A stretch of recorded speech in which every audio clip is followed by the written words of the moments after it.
I've begun to hate you, Sarah. The very thought of you now fills me with a venomous rage that I can barely contain. Every memory of you, once cherished, now feels like a dagger twisting in my heart, to hate even the memory of you. I tear apart the photographs, the remnants of our time together, hoping that by destroying these images, I can erase the pain they bring. The words hung heavy in the air, thick with bitterness and a strange, twisted affection. It's a paradox, this love-hate relationship that binds me to you, Sarah. The smoke from my cigarette curls around me, a physical manifestation of the confusion and turmoil within. This was how I, Maurice Bendrix, chose to begin my chronicle of heartbreak. Each word I write is a testament to the agony you have caused me. A diary born not of love, but of its gnarled and vengeful twin hate. A diary born not of love, but of its gnarled and vengeful twin hate. I rip pages from my notebook in frustration, the ink smudging as my hand trembles with the intensity of my emotions. It was a hate that consumed me, fueled by a love that refused to die. I pace the room, my mind a battlefield where love and hate clash in a never-ending war. The walls close in, suffocating me with the weight of my unresolved feelings. A love for a woman who had vanished from my life as suddenly as she had entered it, leaving behind a void filled only with unanswered questions and the echoing silence of her absence. I stand on the deserted street where we once walked together, now a ghost town haunted by your memory. I wrote to exorcise her ghost from my thoughts, to purge myself of the poison of our love.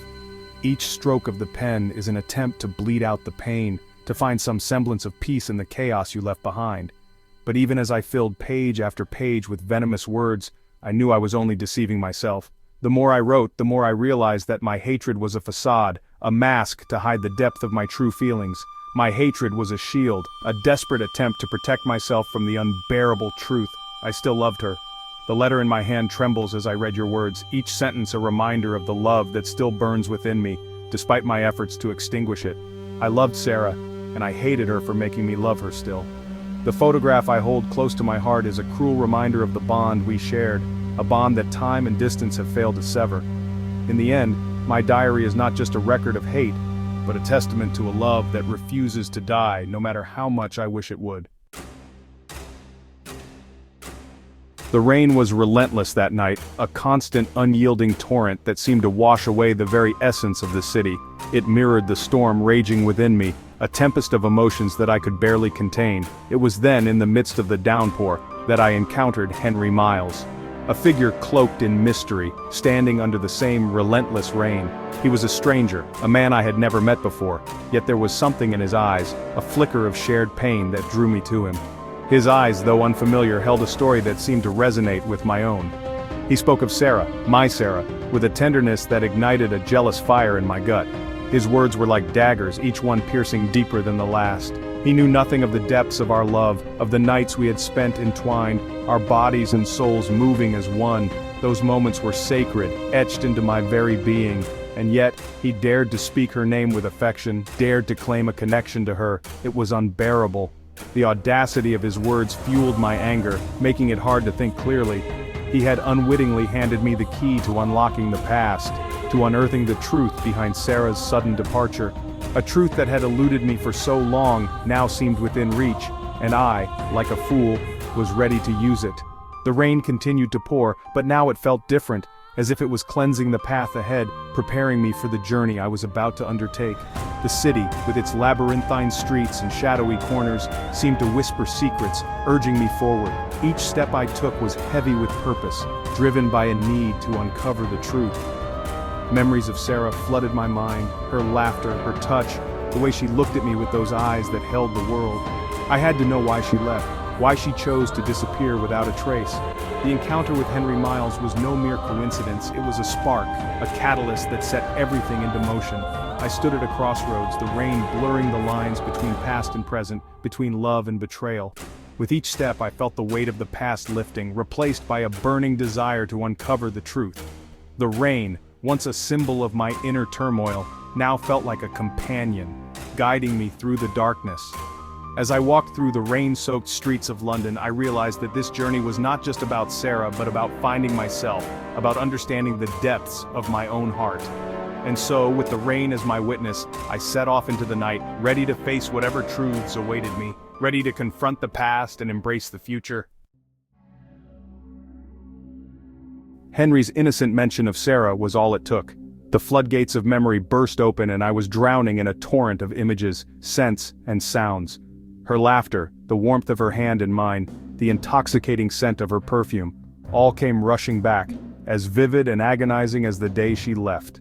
My obsession, dormant for 2 long years, roared back to life with a vengeance.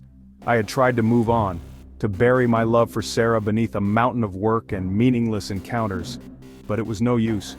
She was an incurable addiction, a fever that burned through my veins and consumed my every thought. I had to see her again, to hear her voice, to unravel the mystery of her disappearance. I owed her that much at least. 1939. The world teetered on the brink of war, but in our little bubble of existence, the only battles fought were those of love and desire. Sarah and I met at a stuffy literary party, a chance encounter that blossomed into a passionate affair. I was captivated by her intelligence, her quick wit, and the way her eyes seemed to see straight through me. She was married, yes, but her husband was away, lost in the labyrinthine world of politics. Our love was a stolen pleasure, a secret shared in darkened rooms and whispered conversations. We were reckless, consumed by a fire that threatened to burn us both alive, and for a while it was enough. Henry's anguish over Sarah was palpable. He confessed his suspicions of her infidelity, his voice cracking with a mixture of hurt and anger. He believed she was having an affair and he was desperate to uncover the truth. His pain was a mirror reflecting my own buried anguish. I, who had once held Sarah in my arms, now listened as another man spoke of his love for her, his suspicions a constant reminder of my own betrayal. I knew the truth, of course. I was the ghost that haunted their marriage, the unspoken secret that cast a long shadow over their happiness. And yet, I couldn't bring myself to confess. Instead, I offered to help, to hire a private investigator to expose Sarah's infidelity. It was a cruel charade, a way to relive my own pain through Henry's eyes. Section 6. The Priest and the Jealousy. The private investigator, Mr. Parkus, uncovered a trail of clandestine meetings, of whispered conversations in dimly lit churches. But it wasn't another lover Sarah was meeting, it was a priest, Father Richard Smythe. The revelation hit me like a physical blow. Jealousy, sharp and corrosive, flooded my senses. Who was this man, this priest, who commanded Sarah's attention, her trust? What secrets did they share within the hallowed halls of the church?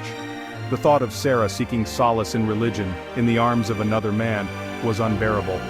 I, who had once been the center of her universe, was now relegated to the sidelines, a spectator to her newfound piety. Section 7. A Prayer in the Rubble. The war raged on, a constant backdrop to our tangled lives. One night a V1 bomb struck close to Sarah's flat. I rushed to her side, fear clutching at my heart, only to find her unharmed, kneeling amidst the rubble. She was praying with a fervor I had never witnessed before, her voice a desperate plea to a God I didn't believe in. Later she confessed that she had made a promise to God that night, a promise that if he spared my life, she would end our affair. Her words were a slap in the face. She had chosen God over me, her love for me sacrificed on the altar of religious devotion. The realization was a bitter pill to swallow, a confirmation of my worst fears. Section 8. Love and Loss. Time, that relentless sculptor of lives, brought with it a cruel twist of fate. Sarah, my Sarah, was dying. Henry, his love for her unwavering, sought me out, his voice thick with grief. He needed my help, he said. Sarah wanted to see me one last time. I went to her, my heart a tangled mess of love, guilt, and regret. She was frail, her once vibrant beauty dimmed by illness, but her eyes still held that spark of recognition, of love. We spoke of the past, of the love we had shared, of the choices we had made. There were tears, apologies whispered into the silence, and a shared understanding that transcended words. Section 9. A Revelation in Death. Sarah's funeral was a somber affair, a testament to a life cut short. The air was thick with grief, and the mourners moved like shadows, their faces etched with sorrow. The weight of loss was palpable, hanging over us like a dark cloud. As I stood there watching her coffin being lowered into the ground, a strange sense of peace washed over me. It was as if, in that moment, the world had paused, allowing me to truly feel the depth of my emotions. The anger and bitterness that had consumed me for so long began to dissipate. My hatred, my anger, it all seemed so insignificant now. The petty grievances and the burning rage that had fueled my days and haunted my nights suddenly felt trivial in the face of such profound loss. It was a humbling realization, one that forced me to confront the true source of my pain. It was then, in that moment of profound loss, that I understood. The clarity that had eluded me for so long finally came into focus. I realized that my diary of hate, the pages filled with venomous words and dark thoughts, wasn't directed at Sarah at all. My diary of hate, I realized, wasn't directed at Sarah at all. It was a misguided attempt to cope with the unbearable pain of losing her. Each entry, each scrawled line was a cry for help, a desperate plea for understanding in a world that no longer made sense. It was directed at God. The anger that I had thought was aimed at Sarah was, in truth, a rage against the divine.